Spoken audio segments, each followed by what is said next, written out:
자, 두 번째 이야기를 좀 누가 좀 말씀을 좀 주실까요? 최창규 교수님, 선생님? 네, 네, 네. 최자영 교수님 말씀 주세요. 네. 예, 제가 질문 한 말씀 드리겠습니다. 오늘 누구시죠? 아, 예, 권오열 교수님. 네, 네, 예, 네. 강원대 권오열입니다. 한홍구 교수님의 흥미진진한 정말 흥미진진한 그 말씀을 많이 들었고, 그리고 그 사료도 참 그 구하기 어려운 사료를 한꺼번에 보여줄 수 있어서 보여주셔서 감사드립니다. 제 질문 이것입니다. 지금 저기 이제 오늘 발표한 내용에도 보면 경향신문에 도중에 폐간이 되는 그런 사태도 있었고요. 그리고 어, 언론의 역할이 상당히 크다 이렇게 보여지는데 과연 이런 문제에 대해서 언론은 어떤 역할을 해야 될까요? 그리고 지금 언론이 과연 그 역할을 잘하고 있는가 이런 생각을 해볼 때 좀 부족하지 않은가 이렇게 보는 사람이 많은 것 같습니다. 이 부분을 어떻게 보면 언론의 문제를 아까 잠시 말씀도 주셨는데 이 부분에 조금 더 한홍구 교수님께서 생각하시는 그 방향이 있으면 한 말씀 부탁드립니다. 네, 네. 자, 또 라파엘라 님이 이런 질문을 주셨네요. 채팅으로. 양심적인 제가 읽어보겠습니다. 그죠?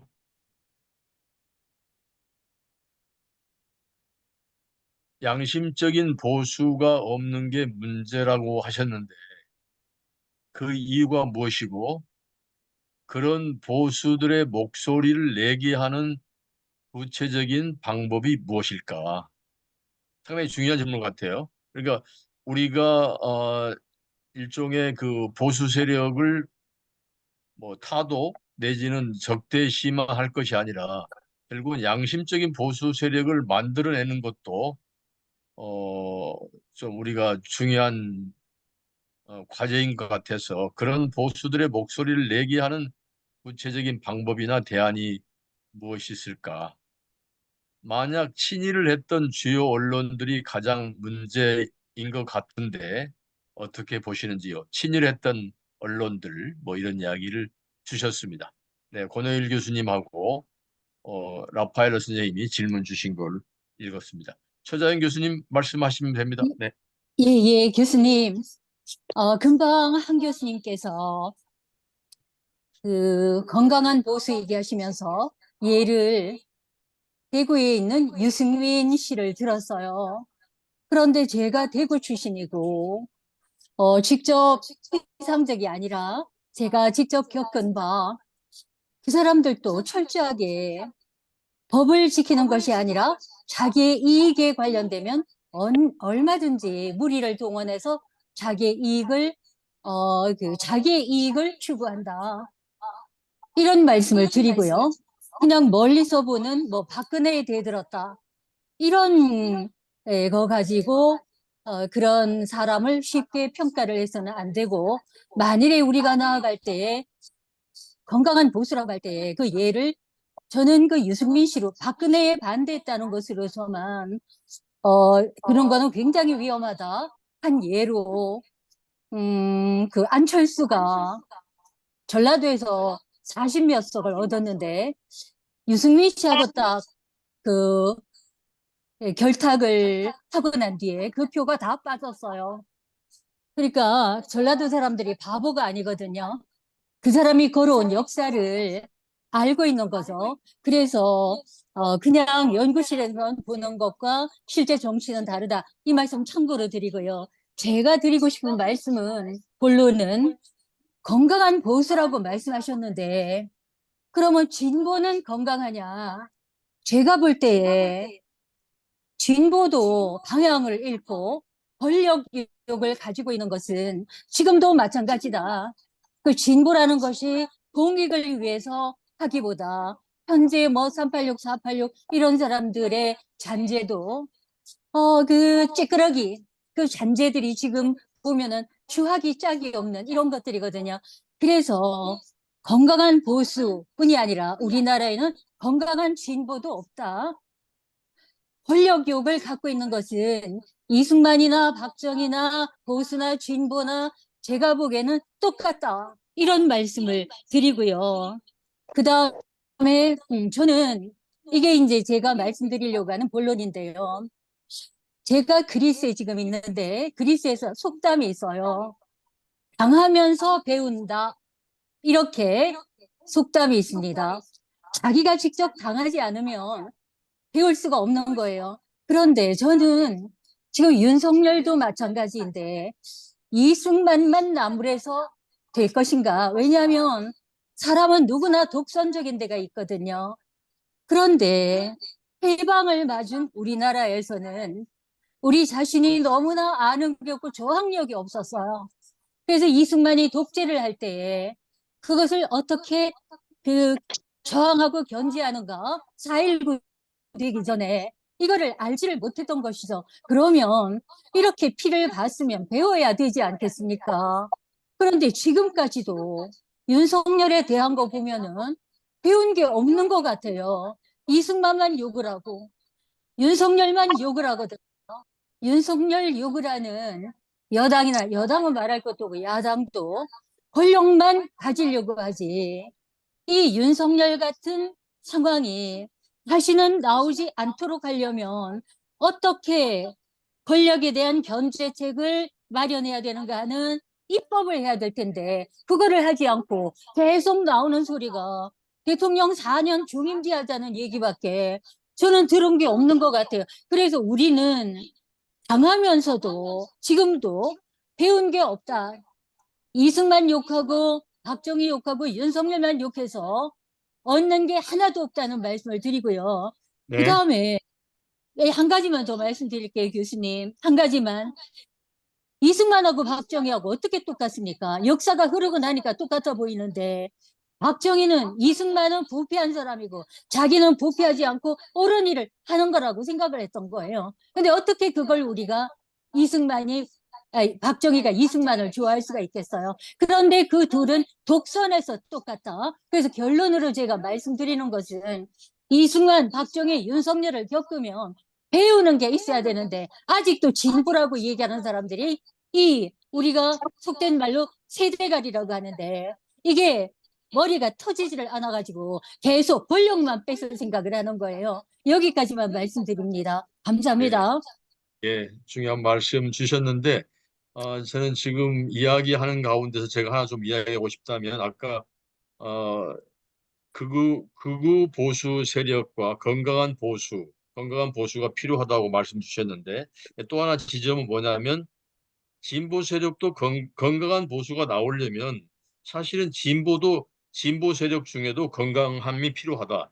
저는 지금 요즘에 이제 토론과 소통에 관심 있는 사람으로서 어떻게 하면 우리가 발전적인 사회를 만들려고 한다면 역학적인 차원에서 공명이 좀 필요하다고 본다면 양자 역학적인 어떤 공명이 필요하다면 사회적인 공명, 토론과 소통을 통한 사회적인 공명이 필요한데 진보 세력들에도 좀 뭔가 건강한 소통과 토론이 좀 필요하다. 건강한 진보의 필요성 이런 부분에서 같은 맥락으로 한번 이야기를 해보고 싶다는 말씀을 드리고요.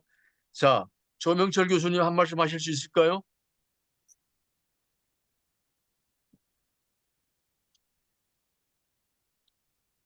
예, 조명철인데요.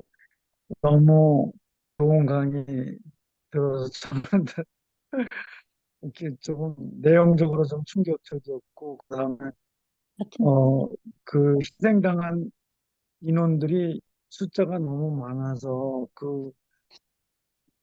그 숫자를 이렇게 증명해 충분한 그 자료들이 지금 확보되어 있는지 그것도 너무 궁금하고요. 그다음에 너무 큰 얘기들이 이렇게 나오는데 저희가 그 건강한 뭐 보수라든지 또 진보도 문제가 있다 이렇게 하는데 이, 이 양쪽 다 우리 모두가 갖고 있는 자화상이라고 생각해요. 그래서 저는 이게 단순하게 한 가지의 어떤 해결책으로 이런 것들이 다 해결되기는 좀 힘들 것 같다는 생각이 듭니다. 제 그냥 인상이었고요.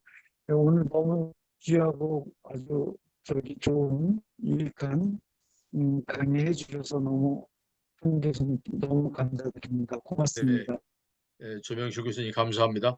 자, 최수동 본부장님, 지부장님. 네,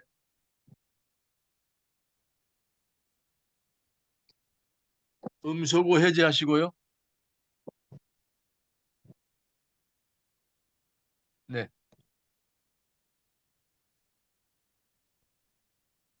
최수동 지부장님. 예, 예, 들립니까? 네, 네네, 예, 들립니다. 예, 오늘 좋은 강의 감사하고요. 이제 아까 양승훈 변호사님께서 말씀하셨던 그 역사 애국 처벌.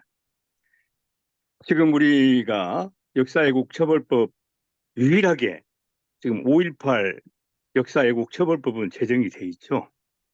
그때 당시에 저희들이 2019년에 여의도 국회의사당 역 앞에 그 도로에다가 천막농성을 지어가지고 321일 동안에 그 투쟁을 했습니다. 그때 이제 5.18 진상 조사 특별법을 제정을 해주라. 그리고 역사 애국 처벌법을 하라. 그런데 사실상 아까 말한 대로 교수님께서 말한 대로 이게 역사 애국 처벌법을 제정을 했는데 유일하게 거기에 지금 구속된 사례가 하나 있죠. 그 지만원이라는 사람이 노령인데도 2년의 실형을 아직도 살고 있습니다. 그 외에 뭐 몇 명이 있겠지만, 그런데 이제 문제는 가장 아까 민주주의의 기본 원칙인 이 헌법상의 평온의 자유하고 상충되는 점이 많습니다. 그래서 과연 이 법이 그 아까 말한 대로 이 한 교수님께서 말씀해 주신 대로 이걸 갖다 형사적인 문제가 아니라 민사적인 문제 부분으로 끌어가는 게 좋겠다. 거기에 큰 공감을 느껴요. 그리고 이 뭡니까? 우리가 역사를 이야기할 때 그리고 어떤 법을 집행할 때 법의 원리에서 이런 이야기가 있잖아요. 뭐 사정 보정의 원칙. 그때 당시는 불가피한데 현대에 지금 현 시점으로 모든 걸그 잣대로 평가해 버렸을 때 문제점 많이 있는 걸로 알고 있습니다. 그런데 저는 이제 오늘 그런 면보다도 꼭 한 가지 알고 싶었던 부분이 하나가 있는데 이승만의 뭐 최대 지적이라고 이종찬 국회의원도 말씀하시던데요.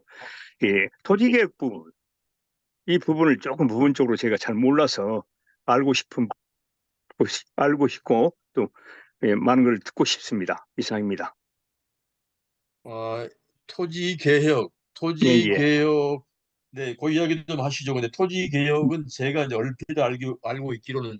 아까 거론되었던 조봉암과 관련된 문제라고 생각하는데 이따 한홍 교수님 이야기 좀 듣도록 하겠습니다. 그죠? 조봉암의 토지 개혁을 뭐죠? 이승만이가 받아들인 건가? 이렇게 질문을 한번 드릴게요. 한 교수님 이따 네. 답변을 주시기로 하고요.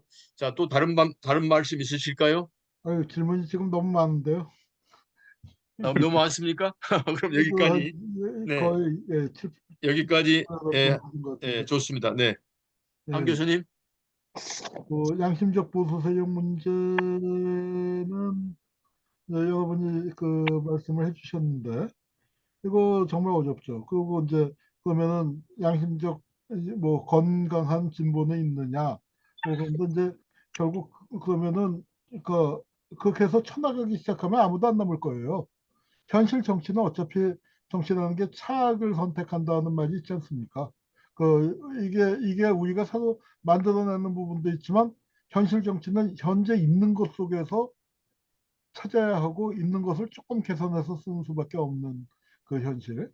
뭐 유승민에 대해서 이제 뭐 아주 굉장히 나쁘게 얘기하셨지만 그 이제 기자들 얘기 들어보고 또 그 신문 보도되는 거 보고 그 다음에 한나라당 그 계열 뭐 당연히 하도 이제 이름을 많이 바뀌었지만 그쪽에서 보면은 그 정도의 어떤 합리성을 갖고 있는 사람도 없는 거 분명하다고 생각을 합니다. 그다음에 최재형 선생님 그 정치를 자기 이익 추구한다고 했는데 자기 이익 추구하는 건 너무 당연한 거 아닙니까? 모든 정치인의 공통점이죠. 이익을 추구하는 게 나쁜 게 아닙니다. 그거는 당연한 걸로 우리가 받아들여야죠. 다만 이익을 추구하는 과정에서 룰을 지키느냐. 그게 중요한 거 아니겠습니까? 그다음에 그 타인의 이익을 침해하지 않은 범위 내에서 그래서 우리 사회가 그 적어도 법으로 그 규정한 부분과 도덕으로 규정하는 부분이 뭐 도덕의 영역과 법의 영역이 다르겠지만 그런 범위 내에서 룰을 지키고 있는가? 그래서 저는 그 부분에 대한 그 기준치를 낮춰 잡아야 한다고 생각을 합니다. 현실 정치를 그 볼 때는. 그래서 최소한도의 룰을 지키는 사람들이 필요하고 그래서 저는 강채원 선생님의 그 하셨던 거 요새 이제 그 좀 보니까 진보 세력 내에서 얘기를 모아서 담론을 하는 것도 중요하지만 저는 강채원 선생님 같은 경우는 진보와 보수의 대화 쪽에 좀 더 신경을 써주시는 게 좋지 않을까 그런 생각을 해요. 그래서 우리 그 지난번에 이제 굉장히 애를 쓰셔서 포럼을 만드셨는데 그 포럼에 같은 주제를 갖고 보수 쪽에서도 그래도 좀 얘기를 해볼 만한 사람들 좀 모아봐야 하지 않을까 하는 생각을 합니다. 우리끼리 모여서 얘기를 하는 것도 그 좋지만 그러니까 적어도 그 우리 사회에서 어떤 그 하나의 아젠다가 있을 때 그 아젠다의 좌우를 가 모여서 얘기할 수 있는 대화 포럼. 물론 역할들이 다르죠. 저는 이제 반환법을 하니까 주로 우파를 공격하는 역할들을 하지만 그걸 하면서 정말 절실하게 느끼는 게 왜 한국 사회에 좀 그래도 건강한 뭐까지는 아니더라도 상식이 통하는 보수는 왜 없을까? 어쩌다가 이렇게 이 지경까지 가게 되었을까? 그러니까 그 이제 그런 의문은 자꾸 들 수밖에 없거든요. 그래서 그런 사람들을 끄집어내고 그리고 그쪽에서는 점점점 어떻게 되냐면은 대화가 단절되고 진영 논리가 강화되다 보니까 은의 선입견을 갖고 진보는 보수를 괴물하고 보수는 진보를 괴물하고 있습니다. 근데 만나서 얘기를 해보면은 또 친구들 중에 보면은 보수 듣지만 뭐 그 얘기가 통하는 친구들 또 개인적으로는 또 많이 있지 않습니까? 그걸 사회적인 공론의 장에서 끌어내는 역할들이 저는 단절이 됐다고 생각해요. 그런 부분이 강천 선생님 그 토론 모임이나 대화 포럼 같은 것들이 정말로 힘을 그 좀 기울이셔야 할 부분들이 보수와 진보의 대화, 진영 논리를 뛰어넘는 그리고 이런 거는 좀 중고등학생 시절부터 좀 얘기가 될 수 있으면 그래서 이게 가장 중요한 건 뭐냐면 제가 그 지금 하고 있는 작업이 반헌법 행위자 열전인데 헌법이라는 게 가장 중요한 권력투쟁의 장이거든요. 그리고 저는 이렇게 생각해요. 자고로 법이란 건 보수의 편이었지 진보의 편이었던 적은 없다고 생각을 합니다. 그럼에도 불구하고 헌법이 이 정도의 모습을 갖추게 된 데까지는 많은 사람들의 피가 서려 있는 거죠. 정말 그 헌법 한 줄 한 줄이 한국 사람은 아닐지라도 서양에서 누군가의 피에 의해서 한 줄씩 들어가서 차곡차곡 쌓인 거 아닙니까? 그 헌법을 어떻게 해석하느냐, 어떻게 누가 우리 것으로 가져오느냐. 그 헌법 해석의 권위를 갖고 있는 건 헌법재판소인데 헌법재판소라는 게 이루 말할 수 없이 보수적인 기관 아닙니까? 그런데 뭘 봅니까? 여론의 눈치를 보거든요. 그래서 우리는 헌법적 가치를 어떻게 우리가 해석하고 선점하느냐. 그리고 그 헌법적 가치에 대해서 어렸을 때부터 이거는 반드시 지켜야 한다. 그래서 그 공감대가 너무 그 커져야만 거기서 새끼를 쳐서 그게 진보로 가든 보수로 가든 대화가 가능한 부분일 것 같아요. 그래서 헌법이라는 게 굉장히 문제가 많은 것임에도 불구하고 우리 사회에서 그래도 의존할 수 있는 게 헌법이라고 생각합니다. 그래서 헌법적 가치를 그 가치에 의거해서 어떤 문제를 해결해 나가되 헌법 해석의 어떤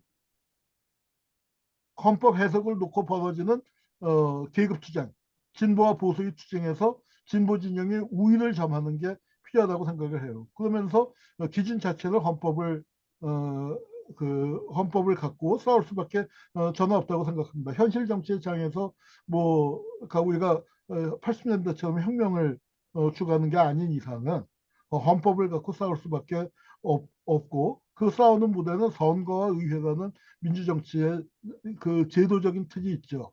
그런데 제도적인 틀이 작동을 제대로 안 하기 때문에 한국은 그 제도적인 틀을 보완하는 거리의 정치, 운동의 정치가 지구상에서 가장 발달한 나라인데 그게 제도 정치가 제대로 못 해주니까 촛불로 만들어낸 정권이 5년 만에 넘어가 버리는 어처구니 없는 사태가 벌어지는 겁니다. 그래서 저는 진보와 보수의 대화가 필요하고 그 속에서는 어쩔 수 없이 성문헌법을 기준으로 할 수밖에 없고 우리가 주로 싸워야 할 전략 중에 하나는 성문헌법의 가치를 성문헌법을 가장 진보적인 방향으로 해석해내는 것이다. 이제 그렇게 생각을 하고요. 그래서 이제 아마 뭐 언론도 이제 아마 그런 쪽에서 그런 역할을 할 수 있을 거고요. 친일 언론 문제 같은 경우는 저는 그렇습니다. 우리가 기준이 가령 누구를 비판하고 제가 그 반헌법 행정절차는 한국 사회에서 누구를 비판하는 데서 가장 세게 가장 일선에서 싸우고 있는 거라고 생각을 합니다. 근데 이제 그거 비판을 하면서 이제 여러 가지 생각도 들고 느끼는 점들이 많은데 저는 일찍부터 그런 생각을 했어요. 친일 문제에 대해서 우리가 너무 과도하게 높은 기준을 갖고 싸우려고 갖고 저쪽을 공격해 왔다. 그러니까 친일 문제를 제대로 해결한다기보다는 우리는 친일을 어, 막강한 힘을 갖고 있는 한국의 보수 세력을 거꾸로 틀리기 위해서 약점을 잡고 공격하는 수단으로 써왔던 것도 분명한 사실입니다. 그러다 보니까 과거사 문제가 지나치게 정치화되는 측면을 가질 수밖에 없었는데 저는 그러니까 이렇게 생각해요. 동아일보, 조선일보 친일한 건 잘못된 거죠. 당연히 잘못된 거죠. 그런데 해방 직후에 보면은 좌익에서조차도 조선일보, 동아일보 친일했으니까 신문 내면 안 돼, 폐간해야 돼. 그런 얘기는 하지 않았습니다. 그래서 그거는 그 시절의 어려운 사정을 어느 정도 이해하고 다만 친일한 거를 잘했다고 용서해 주는 건 아니지만 용납해 주는 범위가 있고 그 다음에 그것이 사회적인 합의를 통해서 그러니까 친일은 잘못된 것이고 정리하고 넘어갔어야 하는데 그게 안 되고 그 문제 제기를 한 사람들을 친일파들이 다 잡아 죽이다 보니까 그리고 친일파들이 권력을 잡고 있다 보니까 수십 년이 지난 다음에 과도하게 이제 강하게 문제 제기가 될 수밖에 없고 폭로식으로 갈 수밖에 없고 뭐 그런 사정이 있습니다만 친일 언론의 문제는 또 그렇다고 생각해요. 저는 김성수 같은 사람을 어떻게 평가해야 할 것인가에서 좀 동아투위에 계셨던 진보적인 어른들하고는 조금 다른 생각을 갖고 있고 적어도 대한민국 수립 이후에 수립 과정에서의 김성수나 한민당 동아일보의 행태는 또 비판받아야 할 점이 많지만 수립 이후에 적어도 50년대 의회주의자 내지는 로서의 김성수 부분에 대해서 일정하게 또 평가해 줄 부분들이 있다고 생각을 합니다. 그래서 우리는 누구를 비판하는 것도 중요하지만 제가 지금 대한민국에서 누구 비판하는 거, 역사적인 인물 비판하는 거에서는 제일 많은 자료를 갖고 있고 그걸 제일 체계적으로 하려고 하는 사람인데 우리한테 진짜로 필요한 거는 이런 비판도 중요하지만 칭찬을 하는 부분들이 또 역시 같이 가져야 하지 않을까 그런 생각을 좀 해봅니다. 지금 잠깐만요. 네, 아까 네. 그러고 조명철 선생님 그 질문에서 뭐 숫자로 증명할 만한 자료가 있느냐 하셨는데 그거는 이제 구체적인 부분들 이제 하나하나 들어가서 따져야 할 내용이지만 어느 정도 쌓여 있다고 생각을 합니다. 그러니까 진실화해위원회 같은 게 만들어졌는데 진실화해위원회가 좀 비겁하게 나갔다고 할 수 있는 건 뭐냐면은 그 민간인 학살의 전체상을 그리는 작업을 안 했습니다. 그럼에도 불구하고 거기서 만들어낸 수많은 자료를 통해서 우리가 일정하게 추산을 해나갈 수가 있고요.